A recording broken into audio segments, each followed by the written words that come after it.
everyone, and welcome back to the 34th episode of Soldiers of Cinema podcast. I'm Colin McFader, and as always, I'm joined by Clark Coffey. How's it going? Hey, man, it's going great. I couldn't be more excited for the film that we are about to discuss today. Yeah, the grand reveal. The grand reveal. Even though, Yeah, if go you ahead. haven't read the title of this episode, we are going to be doing Francis Ford Coppola's Rumblefish from 1983. Yeah, and it's my baby. Review. Yeah, I in the same way. So we've done, we did Mad Max, the trilogy, and I talked about how that was, a really important series of films from my childhood, and specifically The Road Warrior. But if you held a gun to my head and you said, but please nobody do that. But if you held a gun to my head and somebody said, okay, you got to pick one. You got to pick one film that sums up your love of cinema. So that's that. I mean, I don't know another way to make a more significant statement than that as far as what's your favorite film. So the film that sums up my love of cinema more than any other film I've ever seen is Rumblefish. Mm-hmm. So I hadn't actually never. You've never seen it before. So I had seen The Outsiders, which was made kind of back to back with this. Yep. Not planned. When they were doing The Outsiders, he hadn't prior to that been like, I'm going to do a double, S.E. Hinton feature kind of thing. But midway through the production of The Outsiders, he kind of realized that he wanted to do Rumblefish, and so he and S.E. Hinton used their days off from The Outsiders to write this screenplay. Yeah. And there's a few changes from the screenplay or from the book, but it's actually quite similar as far as I'm aware. I've never actually read the Rumblefish book. I've read The Outsiders and seen the movie and stuff like that. But yeah, this is the first time that I had seen. So cool. Very in stark contrast to Clark, who you again as a kid, well, this it'll is a really be great important movie to you and kind of throughout your life. Whereas me, I'd first seen it. Yeah. In the past few days. So. Yeah, that's awesome. I mean, I think that's going to be great because whereas I have this rich personal history with it, and I can speak to that. I mean, what I can't do though is speak with any objectivity to this film. So that's going to be fun that you're going to be able to do that, and you're also going to have a unique perspective, I think, a little bit from. I grew up in the Midwest, and so this film was shot in Tulsa, and we can talk about this a bit more as we go through the podcast, but. For me, this film very much feels close to how I grew up and where I grew up. And, for you having not grown up in the States, it'll be interesting to kind of, you'll have a different take a little bit on the geography of this film and everything too. So, yeah, we don't really have Midwest culture up here. We have prairie culture, but I think what's interesting about that, you mentioned that, and this does sort of relate to both our relationships with the movie and the movie itself, is that the U.S. is very much built kind of around the coasts. The coasts are the most populated. They're kind of the big parts of the states. And the center is, it's the flyover states, right? Right. Whereas here, it's very, I live in Toronto, and Toronto is only a 45-minute flight to New York, but Toronto's not near the ocean. It's our East Coast goes out a lot more east than the U.S. East Coast. So to get to, Newfoundland or even Nova Scotia, it's a good 2-3 day drive. Yeah. And those places are very, not totally sparsely populated. There's cities there, but they're not the big, financial, economic, cultural centers like in the States.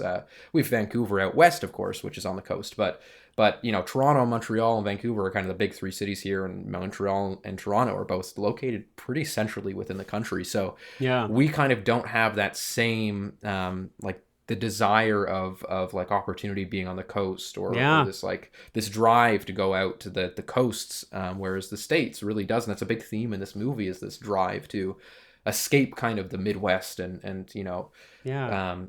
get to I guess you could call it the end goal, which is the ocean. Get to the ocean. Yeah. Well, that Western expansion and kind of manifest destiny, those are, I think those are things that are wrapped up a little bit into the story too. Yes. Yeah. So yeah, we're going to talk about all those things, but I hopefully if you're listening, you've seen this film, and if you haven't, boy, I mean, clearly, as you can tell, I highly recommend you see it, but just to kind of give a little bit of an overbook. I mean, so you'd mentioned, Cullen, it's based on a book by S.E. Susie Hinton. And Coppola wrote it with Hinton, like you said, while they were working on Outsiders, which was also written by S.E. Hinton.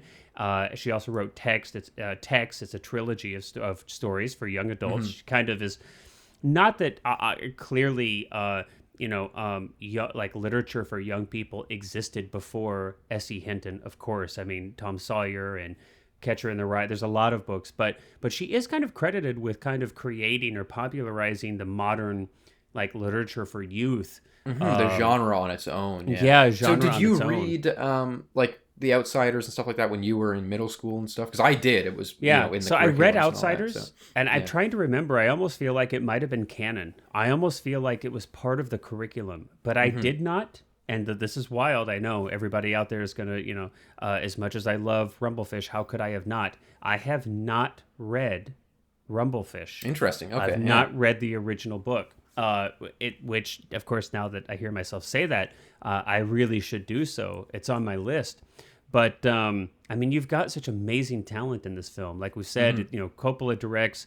You've got Matt Dillon starring as Rusty James. You have Mickey Rourke, and I'll talk about him more when we get to the performances. But to me, this is one of the most significant performances of my young career or young life, rather. I mean, sorry, and was a significant impetus for me to even pursue acting and filmmaking. We've got a young Diane Lane.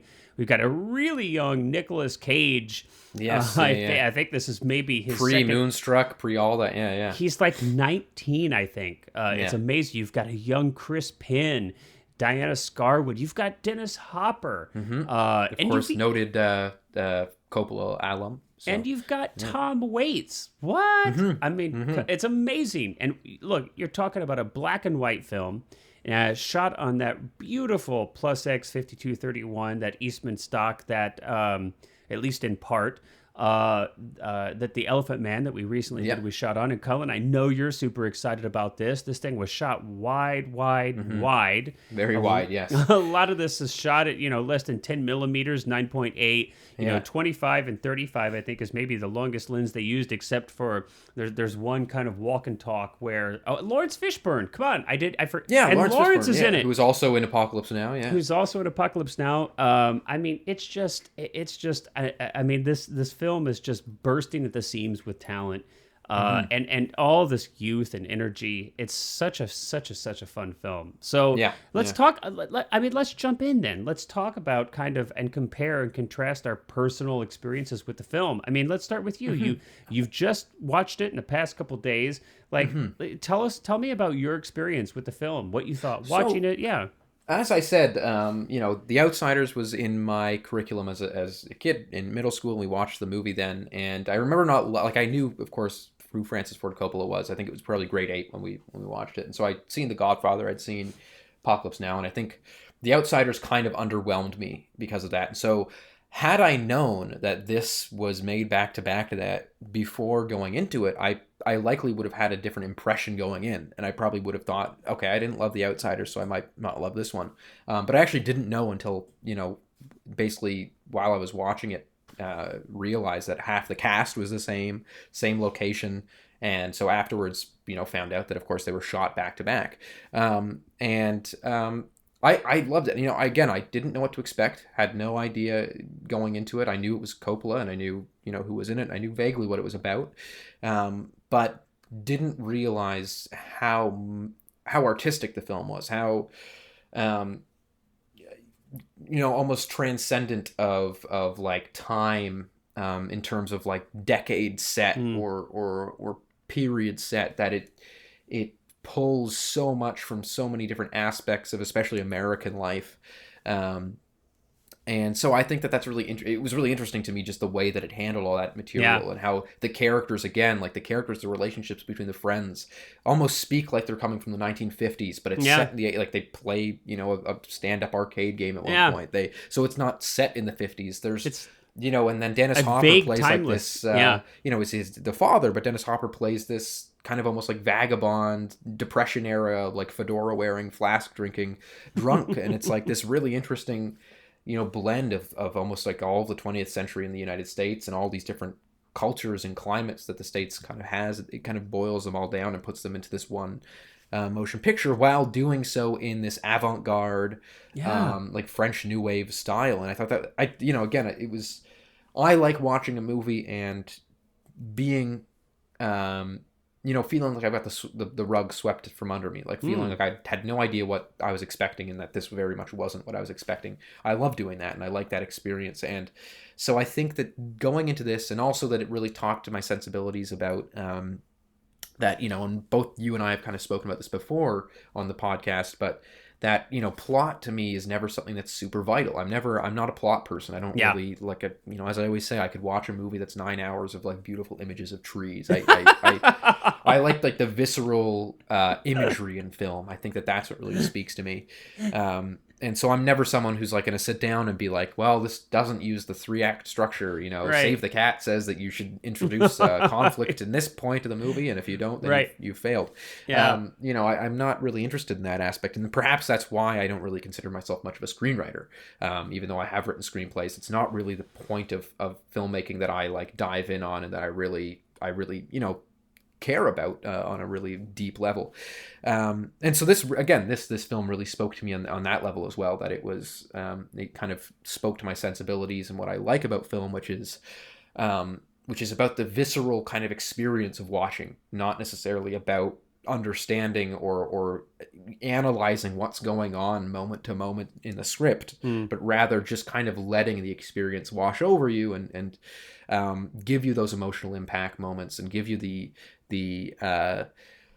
elements of filmmaking that I think really stand out to me, which is like really strong performances, really great camera work, and masterful, rich storytelling in the cinematography, and things like that, and the direction.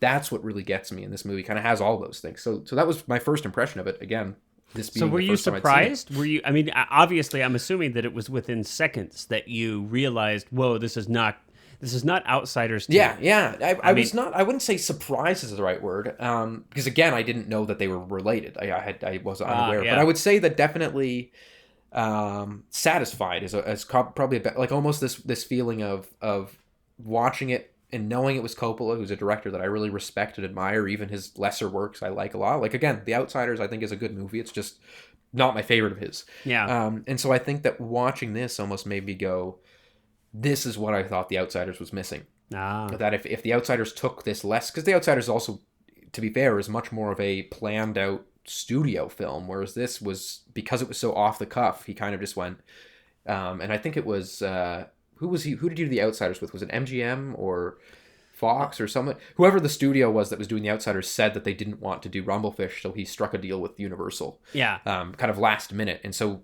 that almost worked out in his favor because Universal didn't have the chance to kind of jump on it and make all these notes in pre-production and sort of control the production of this film. He really had so much and control Coppola even over put in where his it own was. money. Coppola even self-financed a bit of the roughly $10 million budget. But that's my understanding is that they actually ran out of money, and Coppola, as he's had to do before with Apocalypse Now and other films, I mean, he puts his money where his mouth is, and he had to self-finance. Yeah, so that it very is much like Herzog does as well. Herzog has done it several times, and so I think that kind of shows, when a filmmaker really is passionate. And to get into kind of what your relationship was, this film is very personal for Coppola. That Coppola's, he says that he connected to the source material because of his relationship with his brother. Who the it's film dedicated is dedicated to. Yeah. So I think that it's really interesting that this is, such a personal film for Coppola. And of course, I've also got an older brother, but I think that your relationship with your brother is likely very different than my relationship with my brother. So I'm curious to see and kind of hear about what was your first viewing. Why is it stuck with you? Yeah. I mean, good question. So I can't. It's funny. I can't remember the exact the first time I ever watched it. That the first viewing. I have lost that memory. I don't know. When I think about this film, for me, it's like it just seems like this is a film that I have loved and cherished for so long that it's like a part of me. If that makes sense. I kind of have the vaguest of recollections that, and it's very likely that how I first watched this film was how I first watched many of the films that were significant to me when I was a child, which is like purely by chance, which doesn't exist very much in today's day and age with how stories are consumed. I refuse to use the word content. Screw that Yes. word. But Yeah. you have films. I can say cinema. I can say movies. I can say flicks. I can say a lot of different things, but I'm not ever going to call this content. Mhm. Today's day and age, I'm gonna like date myself and sound like an old fart, but it's like it's hard to watch something by accident today because you have to pick it. You have to go on Netflix or Yeah. Hulu or HBO Max or wherever. Nobody's sitting on like AMC and like browsing their movie. Yeah. Right. Yeah. And it's like you might spend a half hour, you might spend more time trying to find something to watch than you do watching it, but you're in command. Yeah. And when I was a kid, that wasn't the case, and I thought I was like just over the moon delighted that we occasionally had HBO, that we had cable was like a huge deal, and so likely that's what it was. Likely this was like something where I was like up at in the middle of the night in my bedroom on my probably would have been like a 12-inch TV, Yep. With the and rabbit ears. rabbit ears, but Yeah. but we did have cable, and so I had like this I my room for a large chunk of my childhood was like in an unfinished basement, and I like Right. lived at the end of it, and it was like bare concrete walls with like the top You were the half. Elephant Man. I was I was the elephant man. Yeah, I know. It's funny that you mentioned that. I do often use that line to my wife. I'm not an animal. I don't know if she believes me still yet to this day. But yeah, I mean, it's like my cave. I mean, it's like this almost literal cave, and I had this like piece of coax that was like strung from the rafters, in this unfinished ceiling, and it like came down and connected to this tiny little 12-inch TV. I think I actually was like lucky enough to have a color TV by then, because the first TV I had was black and white for the biggest, for a large chunk of my childhood. And I'm sure this film came on. So I saw it, 2-3 years after its theatrical release, likely on HBO. And I'm sitting, alone in the middle of the night and watching this film, and it really blew me away. And I likely had no idea who the hell Francis Ford Coppola was on any conscious level at that point in time. Even though I may have likely been familiar with Godfather, I don't think I really knew directors by name or anything at this point. I probably was 10, 11, 12, something. Maybe Spielberg was the only person I really understood to be a director who made films. But yeah, I mean, it has for so long been such an important film to me, and that importance has changed. I mean, when I first saw this film, I probably resonated more strongly with, I was captivated by this idea of leaving the Midwest and of going west and of like kind of fulfilling a certain destiny.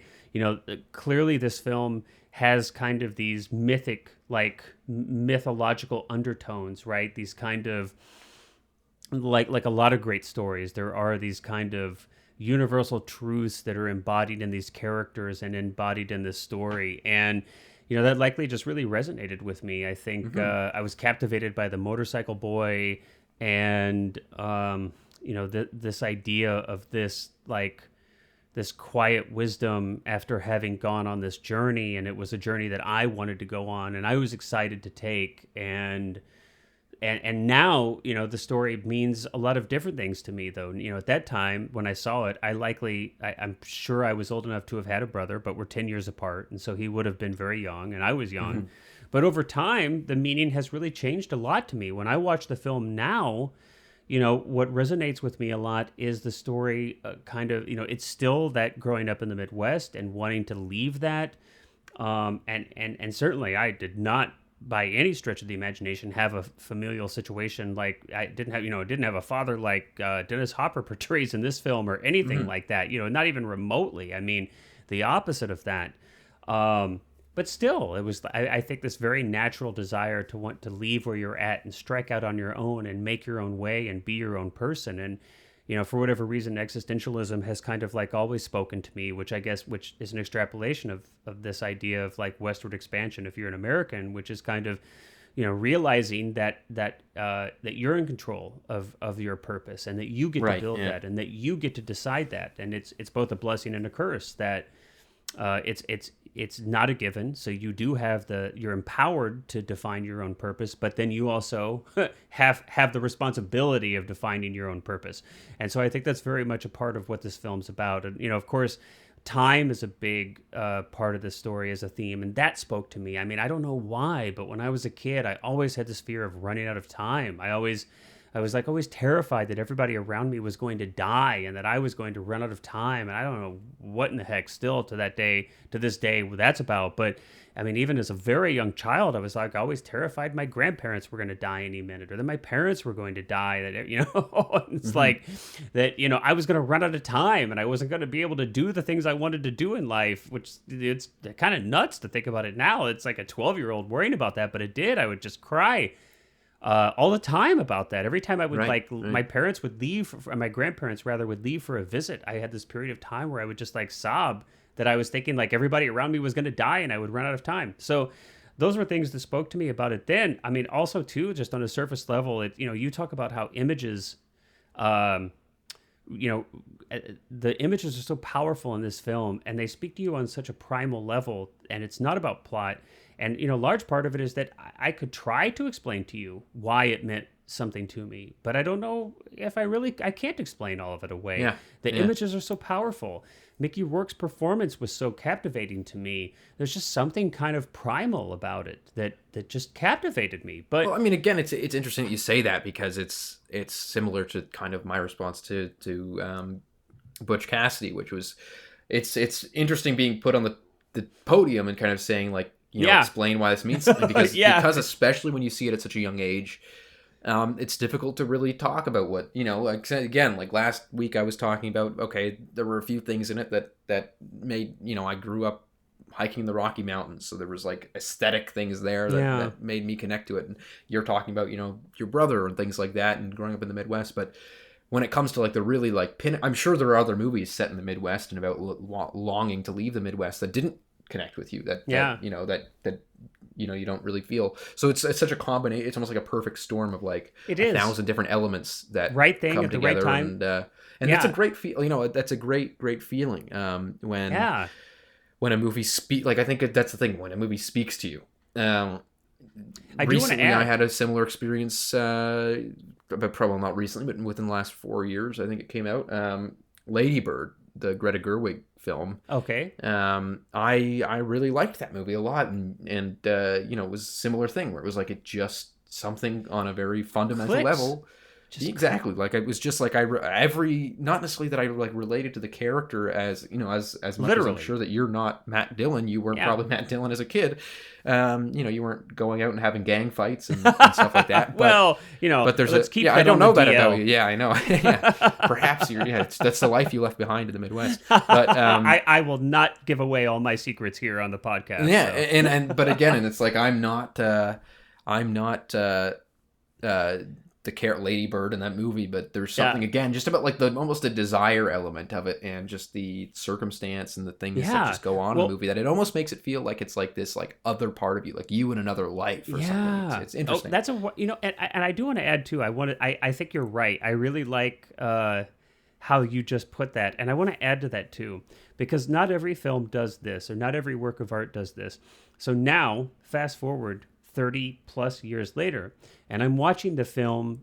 I actually watched it over the course of, I watched it a couple times over the course of last night and today and this morning in preparation for this podcast. And now very different colors emerge. No pun intended. It's a black and white film, but very different texture emerges now for me. A lot of different things stand out for this film. And I was actually emotionally impacted by this viewing. It really caught me off guard. It knocked me off my feet. I was surprised at how emotionally impactful this film was by the time I got to the end of it, and in very different ways. Now, what stands out to me more about this film is my own history of, so I did leave the Midwest, and I did move to California, and a lot of California does get in the way of making it to the ocean. And I you know, I left home. I didn't make my way out to California until later, but I left home at 18, and I left a younger brother who was 8 who I was close to. I mean, still am, but I was close to him, even though we were 10 years difference. And I left like all kids, I left for college, or like most kids do. I left for college, and I'm 18, and I'm so absorbed in my own life and my own adventure that I frankly didn't think about very much the fact that I was leaving my brother. Right, right. And what kind of impact that would have on him. And it wasn't until much later that I've started to understand what an impact that had on him, and what that, and what that kind of means, what the cost of like striking out on your own sometimes can mean for those around you. And he even came out, and I won't go so far as to say followed me out to California. I would never be so vain as to think that that was his impetus for coming out here. It was likely some of his reasoning, but he followed me out to California later. And so there's these strange parallels to my personal story in relationship to my brother. And there are even others that I won't waste all of our time going into great detail here, just from the perspective of kind of what our personalities are like, that I kind of can very much relate to Mickey Rourke's character. And there are aspects of Matt Dillon's character that I can see in my brother in some kind of high level generic ways. But just a lot of things seem to so now it's a very different film to me. None of that existed when I first watched this film, and it first kind of burrowed its way into my heart and mind, and now it's grown into this. And if that's not the definition of some kick butt art, then I don't know what is. Yeah, something that can kind of again mold and almost transform as you like that. There's different aspects to it. There's different avenues to enter into the movie. Yeah. And I think that, and again, what's interesting to me too is I have an older brother, but I wouldn't say that my relationship with my older brother is reflected in this movie at all, and so it's not something that I related to on that level. But I would even almost say that there wasn't a ton in the movie that I related to really on any level, because again, it is a very much I would say like an American movie, and I don't mean that in the sense of like it's a big Hollywood picture. I mean that it kind of exudes the elements of the United States, and as similar in a lot of ways and as close geographically as Canada and the U.S. are. There's a lot of cultural elements and a lot of things that are really, really different, like vastly different. There's like canyons between these aspirations, and even just down to the idea of, you mentioned leaving for college and things like that. Like that's not even really a thing here. People go away for school, but it's not such a huge thing here as it is in the States, of like this, like I'm going out of state for school and stuff. So there wasn't a ton of relation for me for it. But what I think is interesting about that is that despite that, it still was very interesting to me. It still was something that almost like I liked to watch as almost an examination of this stuff, and because of that, it was really neat to kind of watch, and it's not like I was totally blindsided by these elements of American culture and that I had no idea that these things existed. Right, you've never seen it before. but it was sort of interesting again to see such like a boiled down version of it, and I think that's really what spoke to me a lot, was that it was like just 1,000 different elements of American culture all brought into this really, really well thought out, really well crafted, almost think piece by Coppola, and which is interesting too, because the book I believe is actually set in the 50s, which again the movie isn't. The movie is set kind of. It's obviously contemporary to the 80s, but, I think, or maybe it's 60s, yeah. But the book has a very specific setting in terms of time. Well, I think it's an interesting combination. I mean, you have the author of the story, Susie Hinton. You have she grew up in Tulsa. She grew up and I think lived her entire life, if I'm not mistaken, in that area. So you have a very strong singular voice coming from this geographic and cultural area. And then you have Coppola, who I think has, family, like a different aspect of, but still very strongly American culture, kind of American family culture aspects of that. I mean, even in films like the Godfather films are kind of, these extrapolations of American family culture to some extent. And I, so I think you put those two things together, or those two people together, those two minds together.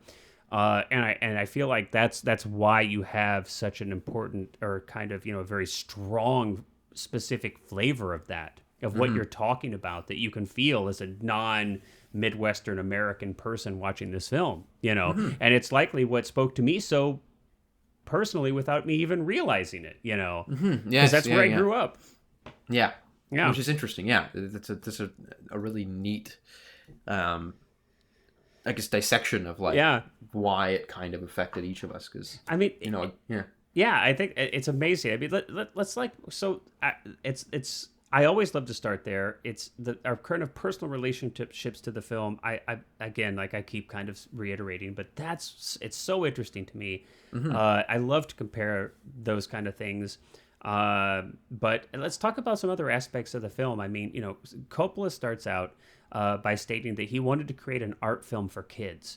And I watch this film now, I'm 45 years old, and I don't know how, probably none of this really stuck out to me like on a conscious level when I was like 10, but I watched this film and there's like an orgy scene, my God. There's like, Nudity it's not like, it's not outrageous in this. I mean, there's a small amount of nudity, and it's suggestive more than graphic or anything. So I don't mean to imply that there's like this graphic orgy scene. There's not, but certainly I think it might be more sexually suggestive and more physical than like maybe any other scene he's ever done in any of his other films. I mean, he very rarely has this kind of nudity and physical intimacy, but there's the cut scene in Apocalypse Now of like the Playboy bunnies, and that's in the Redux, but but it's not didn't have it, especially considering that these are children. But again, it's shot in a way where it's not, it doesn't feel gratuitous, but for but this is like he set out to make an R-rated kids film, which is like I mean, I want to say mind-blowing, but I'm just going to say it's like amazing. It's awesome.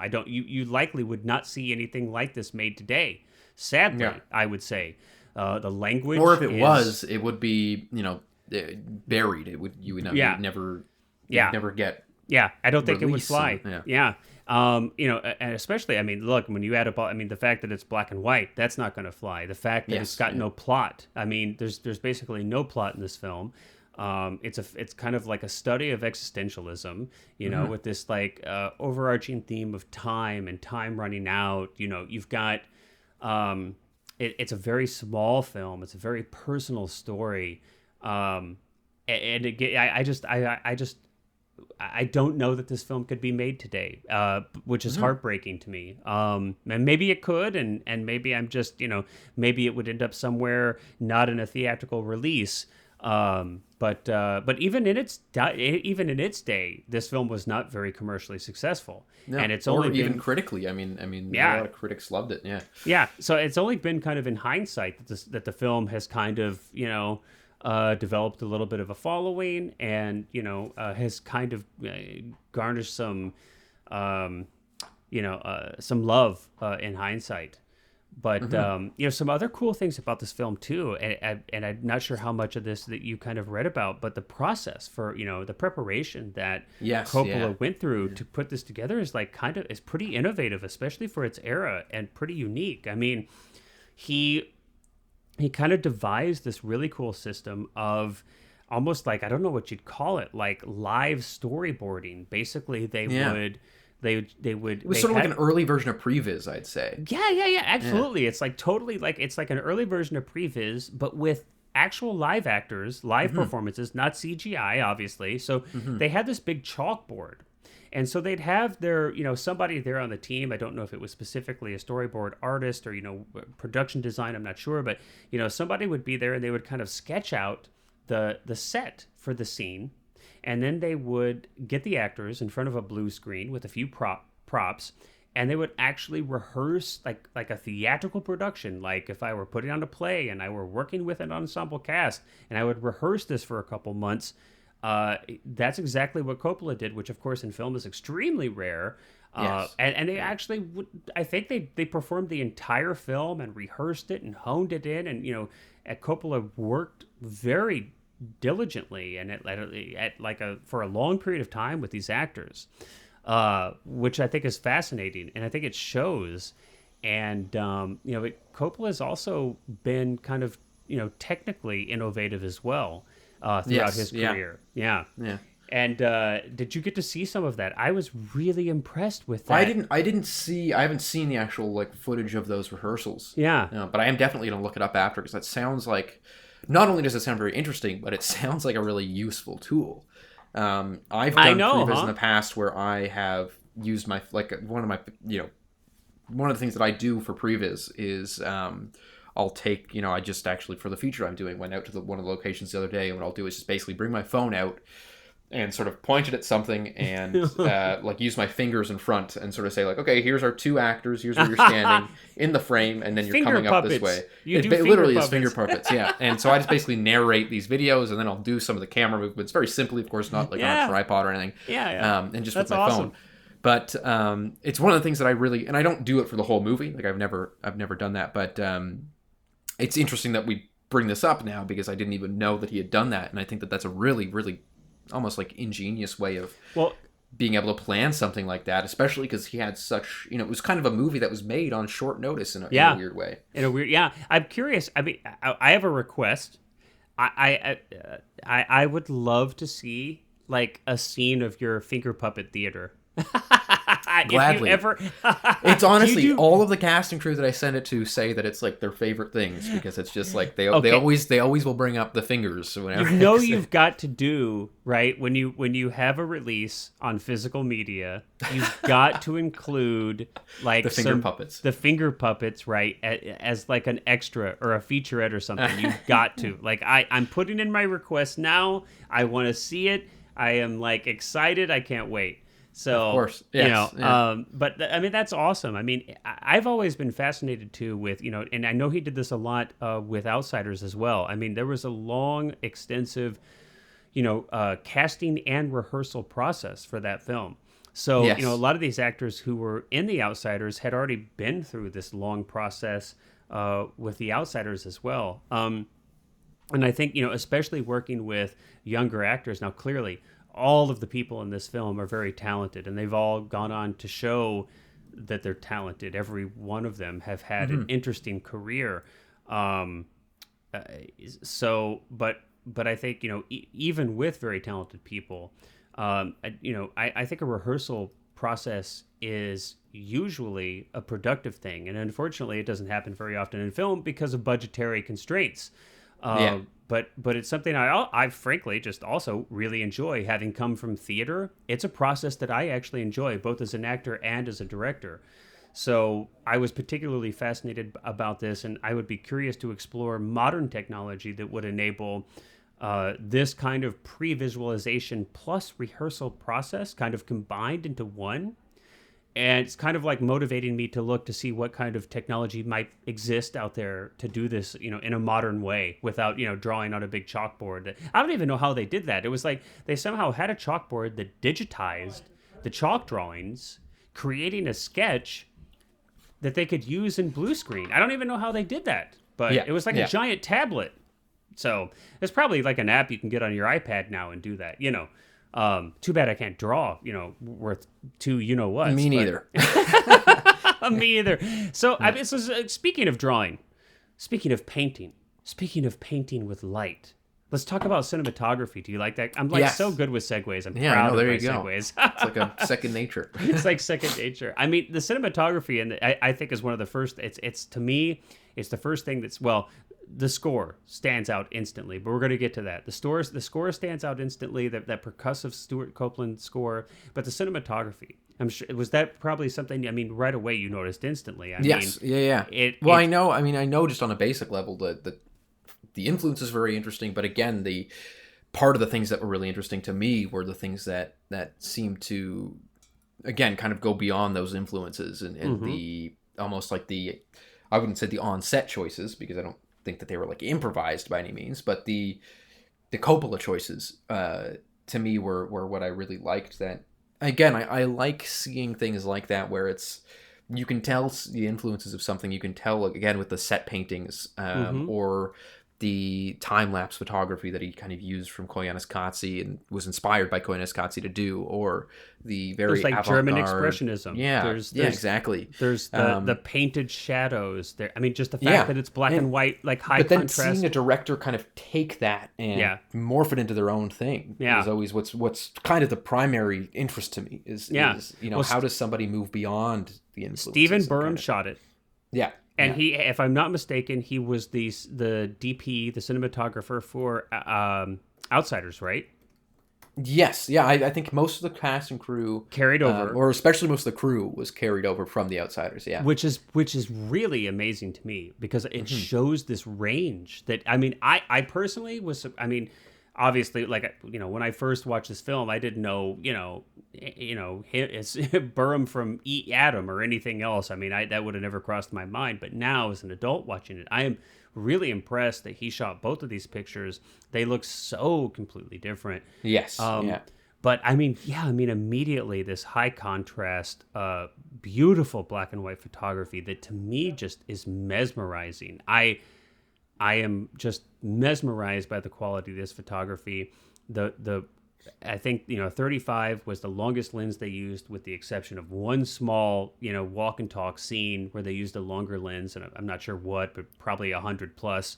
Some of this stuff is shot on a sub 10 millimeter lens, but they framed it in such, I mean, it's just captivating.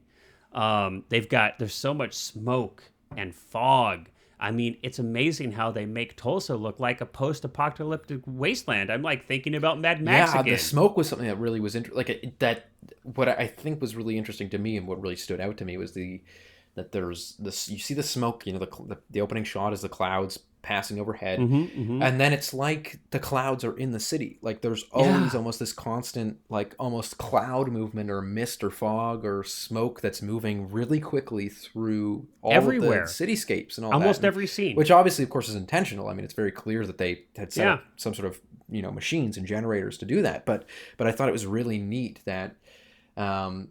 It's like bringing the sky down. Like it was such a that's an interesting interpretation. I've never seen that in a movie before. And then even when they're that it's like it's not time lapse because it's when they're sitting and they're talking when he and Nick Cage's character, who's what's the midget is the name, right? When they're leaning outside the little milk bar. Smokey. Oh, Smokey. Okay, there's midget, another character named Midget. Lawrence Fishburne is Midget. Okay. And Cage is Smokey. Yeah, because they don't really use names too much. Not too much. The names are very very lingo-ish, but there's Matt Dillon and Nick Cage's characters are sitting outside this milk bar, sort of near the latter half of the movie, and they're discussing something, and the clouds and the reflection of the they've got that beautiful special effect shot. Yeah, it's a really beautiful. It's some kind of projection shot. Incredibly done. Yeah. Yeah. Yeah, and there's a lot of rear projection in this as well because the fish being in color was also rear projection. That's correct. Yeah. That's correct. That was the way that they could do that before any kind of computer process was available. Yeah. You're right. They shot a plate of Mickey Rourke and Matt Dillon and pretending to be in front of a aquarium, and then they shot a color plate of the actual aquarium with the fish, and only the fish had any color in them. So when they superimposed that over the back plate, you had color fish and black and white actors. Yeah. It's amazing. Yeah. I mean, it's so interesting. But I'm curious to know how they did that shot of the fog of them leaning against the wind. Like, I'm actually curious what process that was. I wish that I could reiterate flawless. To you. Yeah, I wish that I could reiterate to you exactly, technically, how they did it. But I can say that on the Criterion Collection, they actually do have a really wonderful conversation between the cinematographer and the production design head, and they actually discuss that and explain that shot in length. And I am so sorry that I cannot here reproduce the perfect technical explanation. Well, hey, that's homework for everyone who's listening. It's homework for everybody, but they did. It is kind of a couple plates where they've got Nick Cage and they've got Matt Dillon speaking in front of the window, but they put some kind of coating or something on the window and have some kind of projection of this time-lapse photography shot in a totally different place. And my explanation is not doing it quite justice, but it is awesome, and I highly recommend everybody check it out. There's a lot of actually fantastic. Which, I mean, it's funny that this movie deals with the themes of kind of like the quick passage of time that, like, as a kid, things seem like eons again, but that things are passing so quickly that you had this exact, fear as a child of like this, idea that when your grandparents were leaving, it was going to be the last time you saw, like, that you almost on the opposite level felt that quick passage of time. Well, it is Which odd. Kind of neat. And clocks are a common theme. I mean, I think there's practically every scene of this film has a clock, and if there's not a clock in it visually, then the score has some kind of ticking, some clock ticking or heart beating. I mean, it is so, and some people, a criticism might be made that some of this is on the nose, and maybe that's valid in some places, and Coppola even maybe kind of admits to that a little bit. But you know what? I think it works, so whatever. I mean, it's also it's an art film. You're allowed to be on the nose. Come on.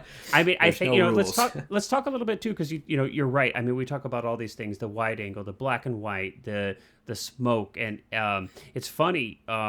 You talked about how that really stood out to you. I like your kind of your idea here that it's almost like there's a lot of this time lapse of the fast moving clouds, but then you have this fast moving smoke down below, and it's almost like you've brought the clouds somehow down to the earth or something. It's very interesting.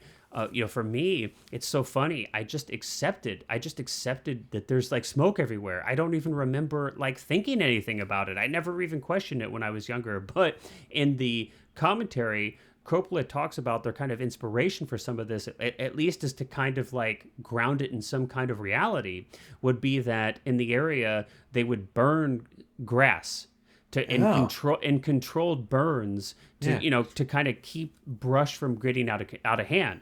So that's kind of like their inspiration for that, or at least they're kind of like, we can use this explanation justification for grounding it.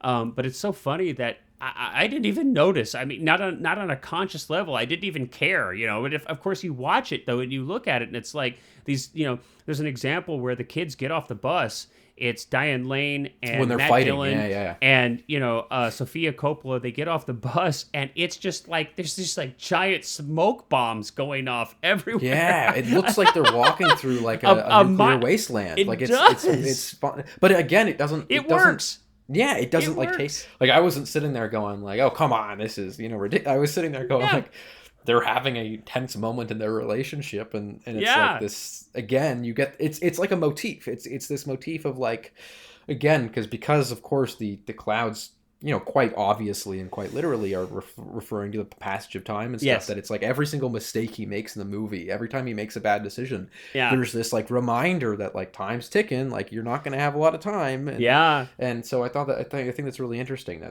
that again and again, like we talked about with the clocks and things like that and the music score and stuff, that it's kind of on the nose, but that's not. But it works. They pull it off. It works, and I think that it's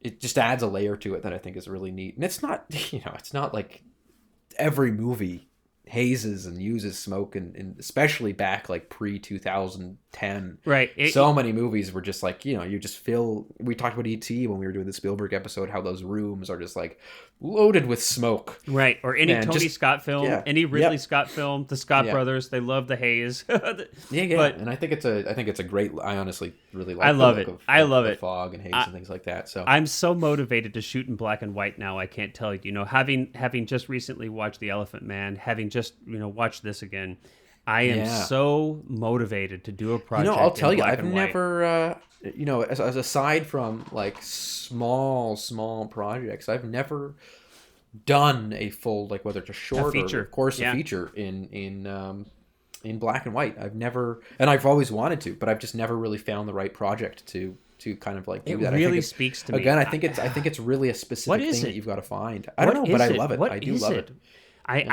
This movie would be totally different if it was in color. It would totally different. A completely different experience. It'd also be a completely different experience if it were different actors. I mean, let's talk a little bit about these performances, man. I mean, it's tough that you find so many young performers, and I think especially with Outsiders, you look at who was in that, look at who's in this. I mean, Coppola clearly is, and throughout his entire career, is like very, very good at finding and recognizing talented people, and then working with them well. And we already talked about the rehearsal process for this film, but Matt Dillon, I think, is perfectly cast for this. But this is not who he is at all. It's not like he's kind of this dumb Midwestern kid, like bad boy. Yeah, he's not even close. Yeah, no. But he works so well, and the performance that I really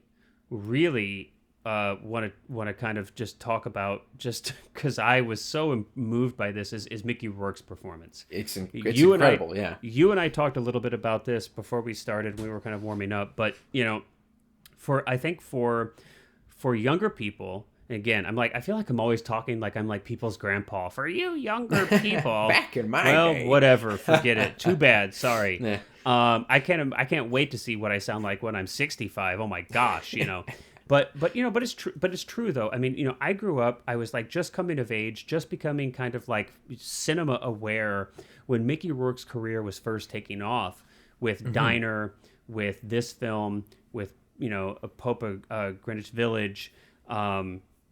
Barfly.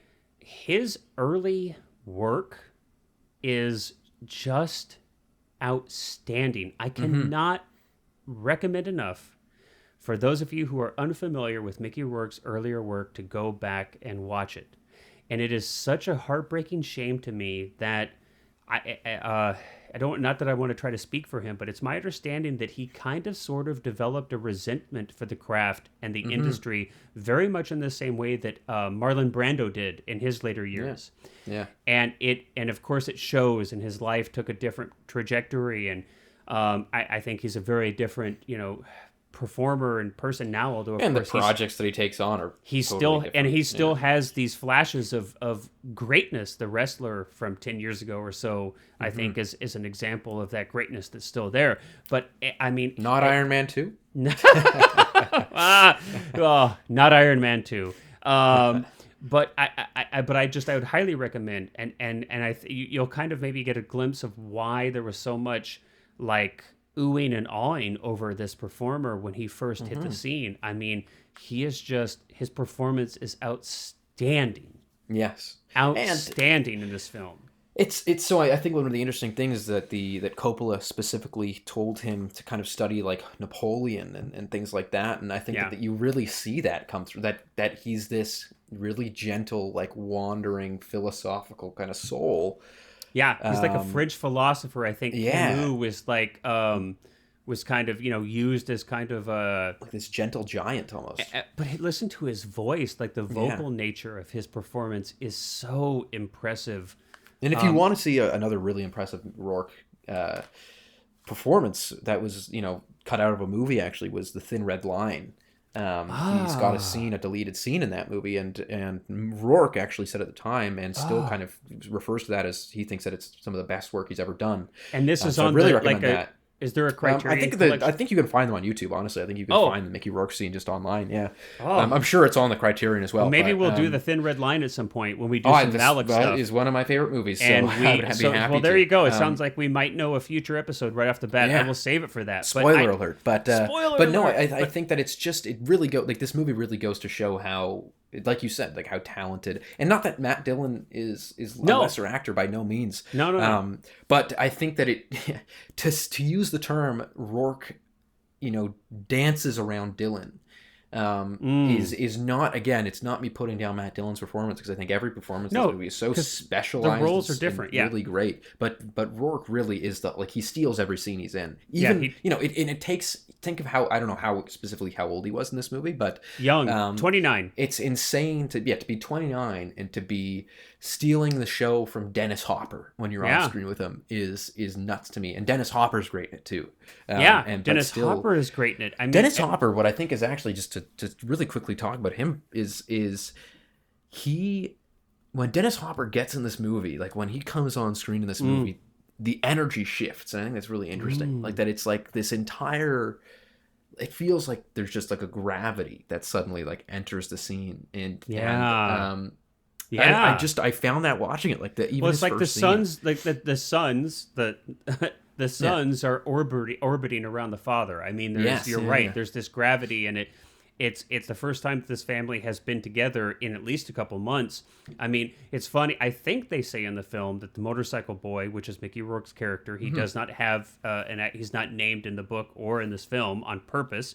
And that again kind of speaks to some of this like mythological underpinnings that I talked about earlier. But they kind of want him to exist outside of this world, in a bigger, larger way. But apparently, he's only been gone for a couple months. Well, and you talked about as a child. For most of us, 2 months is like a lifetime if you're 16 or But yeah, I mean, the elder son comes back, and now they're here in this children, or or grown children or older children are orbiting this father. But yeah, it's just fantastic.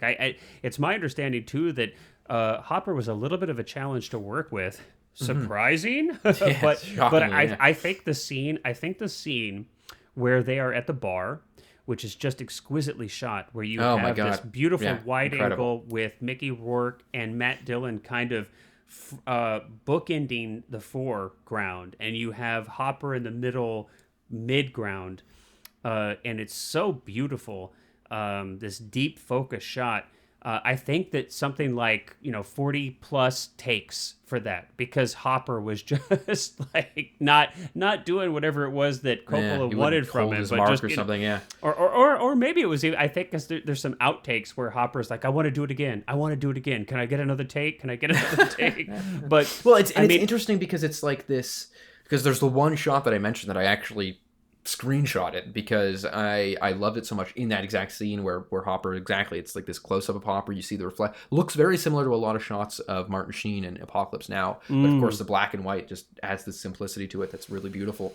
And it's just like, it's unlike any other shot in the movie. It's this steady close, like just this, like probably shot on a 50, probably longer than any other shot. There can't lens. Like I think it's probably the only shot in the movie that's shot on anything longer than like a 35. Yeah, and it's just this incredible. Like the cigarette smoke is rising above him, and you just see this again. We talked a little bit about how it feels very theatrical, and I think that there's no performance in this movie that kind of speaks to that more than Dennis Hopper's. That he, like all the performances in this movie are very, very theatrical in a way that it feels like in a very good way. Heightened. Very heightened. And yeah. Hopper's is, I could almost see Hopper entering a scene. It feels like he's walking on stage. Like it's bizarre. Like it's I can't much like you trying to explain, but your not love in for a this bad movie. way.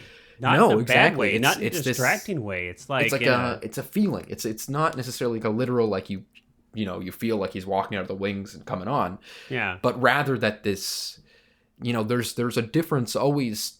An entrance on stage, to me at least, is always a little bit different than an entrance in film, just because the stage is such a like contained area. Right. And I think that's what I feel like with Hopper's role in this, is that it's like, because the way that it's written and the way that it's presented is very theatrical, that it reminds me a lot of almost like a Tennessee Williams character. Like that's kind of what he reminds me of, is this character that's plucked out of, again, this like mythology of Americana, this mythology of like southern United States, and this like Dust Bowl kind of aspect to him, and that he comes on and he's like this wall of enigma and mystery, but also this kind of like, he does seem relatively caring in a way that well, and there's these moments of like wisdom, right? There's these moments of like, it's not that he's, I mean, he understands the world, he understands his sons, he understands what's going on, and he understands, I think, why he drinks. This is not an ignorant character. No. And we don't know much about him, and we don't, we hear very little about, a big part of the plot. We haven't talked much about plot, and you and I aren't really consumed with trying to regurgitate a plot on these podcasts, but, other aspects of, that we just get through these snippets, that their mother left, their mother moved to California, their mother is living with some producer, maybe still, we don't know. We don't know anything about their mother. We don't know anything about why they left. We don't know, did their father start drinking before and that's why she left, or is he drinking because she left? We don't, or is the motorcycle boy just telling this to, Matt Dillon to... We don't know. Yeah. It's never, we never see the mom. We never, And it's all the better for it. It's all the better for it, because if those kinds of things were explained so explicitly, like most films feel the absolute undeniable urge to do, this film would not allow people like me to give it the meaning that, to be an active audience member, which is what I want to be, which is what I want from a film, and have a film become a part of my life and grow with me like this film has grown. And that's the detriment. I just, for fellow filmmakers out there, when you want to explain every single thing away in your film, that's what you take away from an audience. Just FYI. Yeah, exactly. I gotta have like a moment of soapbox, right? I think that's like that should be a thing. Like I'm like a big gas bag of just like, I'll just get up on my soapbox. It's been a pretty good, like, a through line for this podcast, because I think that, even a few episodes ago when we did The Silence of the Lambs, one of Demi's like big filmmaking philosophies is that he would rather the audience be confused for 5 minutes than to explain away every single thing in a shot, right? Which is so and it is very rare. It's so well, it's terrifying. It's terrifying because, and I will even start to see that in myself as a producer helping other people's work. And I have to really catch myself. I will, like, if any storytelling book or any screenwriting book rather that you see today, or any advice that you're ever going to hear from any kind of it's oh my gosh, the last thing you could possibly do is have an audience confused. Oh my goodness, don't ever have an audience confused. Don't ever have any we've moved from a place so far away from that where there's such a fear. This corporate fear of, oh my gosh, if we have any vagueness or if we have any potential for confusion, we're just going to lose or our any audience. Potential for interpretation, God forbid. And to be fair, there is a fine line. I mean, I understand to some extent. It's like I never felt confused watching this film. I want to make that clear. Yeah. I never felt like that I was confused watching this film. There wasn't one moment that I didn't understand what was going on, that I couldn't follow the intention of the filmmaker, that I couldn't follow what was happening. Not one time did I feel confused. So vagueness and confusion are not the same things. They are not the same things. So perhaps to kind of wrap that up in a neat bow again. One of the things that, like, an experience I had watching a movie recently was I was watching To the Wonder, which is, speaking of Malick, as we were just discussing a bit ago. It's a movie from 2012 that Malick made, starring Ben Affleck, and it's didn't get great reviews, but it's on Prime. If anyone has Prime, I really liked it though, and one of the things that very much related to my experience watching this movie was. There was a point where I missed a few lines of dialogue at the end of a scene. I can't remember what I think like my air conditioning had gone on, so I had to turn it up or something. It was just distracted for a moment. Yeah. And I was like, oh, do I rewind it back? And then I kind of sat back and laughed to myself, and I was like, no, I have no idea what's going on anyway, and I'm loving it like I don't care. Like, I've got no idea what's going on. Well, but I was just, again, it was like I think it was this, like, it's like this subconscious understanding. Like, on a fundamental level, I understood what I was feeling, and I was connecting with the movie. It's a visual but just because medium. I didn't understand exactly, like, okay, why are they at this store now? And that's now? the thing. This isn't literature. This isn't literature. And it's not literature. It's moving pictures. And there's a place for literature, and it's vital. But that's not what we're talking about. It is film. So, I mean, not to go too far down the rabbit hole, because I do want to talk a little bit about the score before we wrap up. But just to kind of piggyback on what you're saying a little bit, I mean, one of a film that I very much am a fan of, and that I very much enjoyed watching, was Malick's. I think, is it The New World? The New World. Yes, New World. Yeah. 2005. About Jamestown, I think it was, or it's the Pocahontas story, but Pocahontas it's told story. in a more dramatic sense than Pocahontas. And it's funny, I saw that film in like a really weird way. So usually, like, I'm pretty conscientious about my film watching, in the sense that I prepare a space and a time, and I'm very focused, right? And I'm particular about the visual and audio circumstances of my viewing, right? But it just so happened that I was living with roommates in a home that was not mine, so I wasn't in charge of the television or the audio or anything else. And this was a while back. We had, like, one of these ancient, huge Mitsubishi rear projection TVs that are like super dim, super fuzzy. It's like each scan line is like a ½ inch wide, because it's like 65 inches of 480, and yes, and it's like projection. Those were the days. I had those were the yeah. days. And so it's like this horrible picture. And I think it was something like we had two huge like stereo speakers, not like audio visual, like not surround sound, but like just two big huge like Serwin Vega stereo speakers. And it was probably like, the amplifier was like not able to decode the surround sound correctly. Yeah. So like all of the like center channel dialogue was lost. So I'm sitting here watching the film. I didn't put it on. I just happened to like be in the living room when a roommate started watching it. And through the film, I could understand maybe 15% of the dialogue, maybe. And I was so captivated by the film. I was blown away by the film. It was an extraordinary experience. It was profoundly moving. And that just is like every time I get in a place where I get like so wound around the axle about dialogue when I'm working on my own stuff, I just remind myself, I'm like, wait a minute.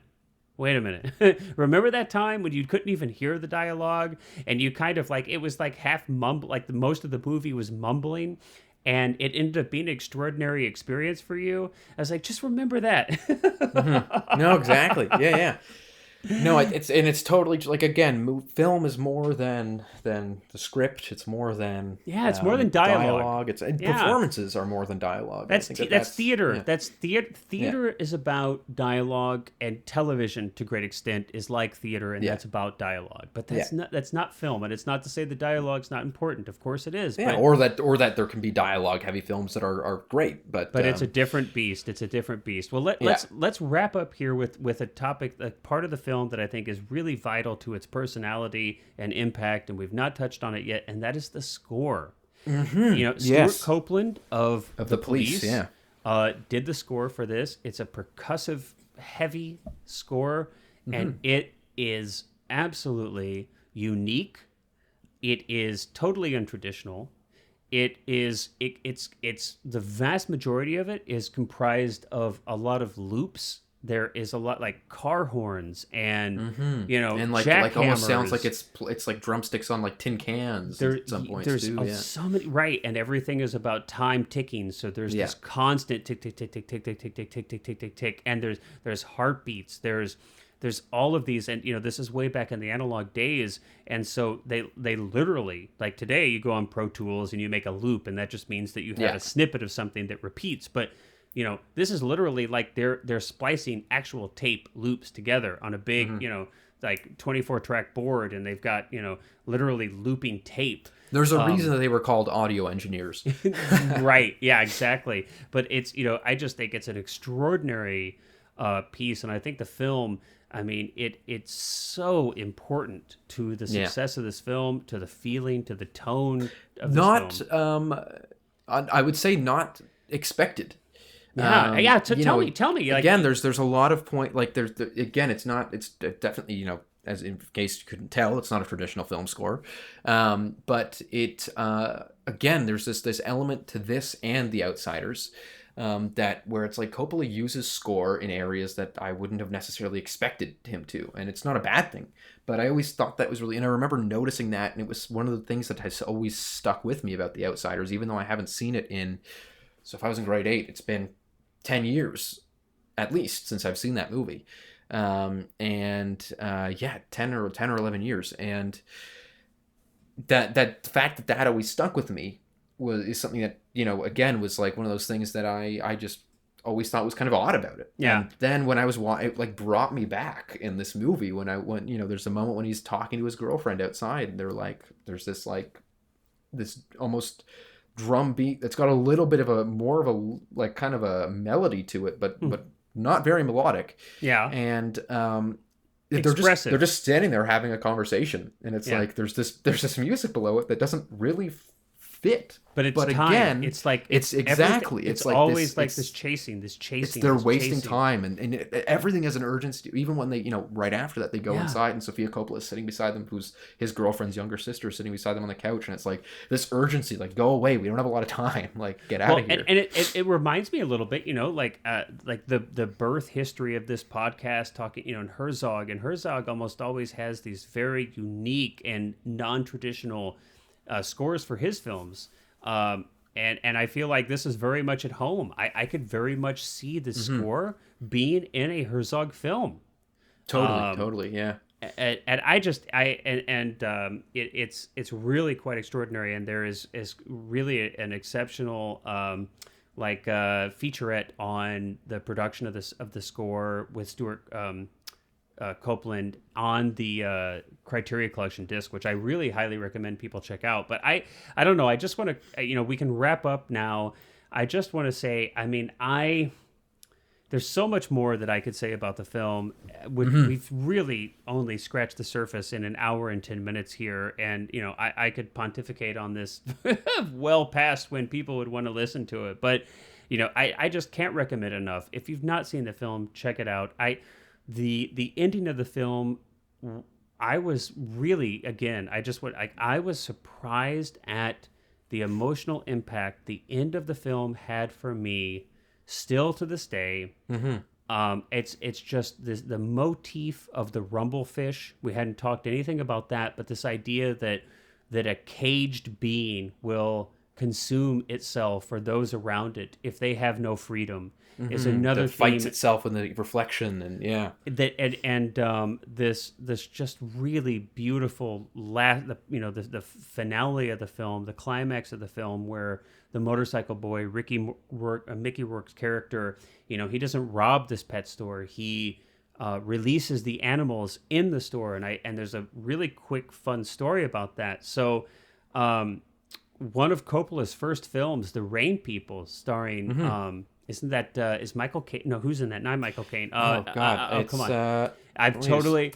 I'll get it up real quick. You're like, how fast can you type into Google? The urgency. Yeah, exactly. We need a soundtrack. James Caan and Robert Caan Duvall. is what I meant to say. There's a Shirley scene, Knight. There's a scene in that film where I think, if I'm not mistaken, where Caan works at like a weird petting zoo or something, if I'm not mistaken. There's like a lot of these small animals in cages, and he releases these animals in that story. And so the scene is here in this film, right, where the motorcycle boy comes back. He breaks into this pet store, and he's releasing these birds and all these animals in this cage. Well, it's in the book, and Coppola's, he's working with the script with S.E.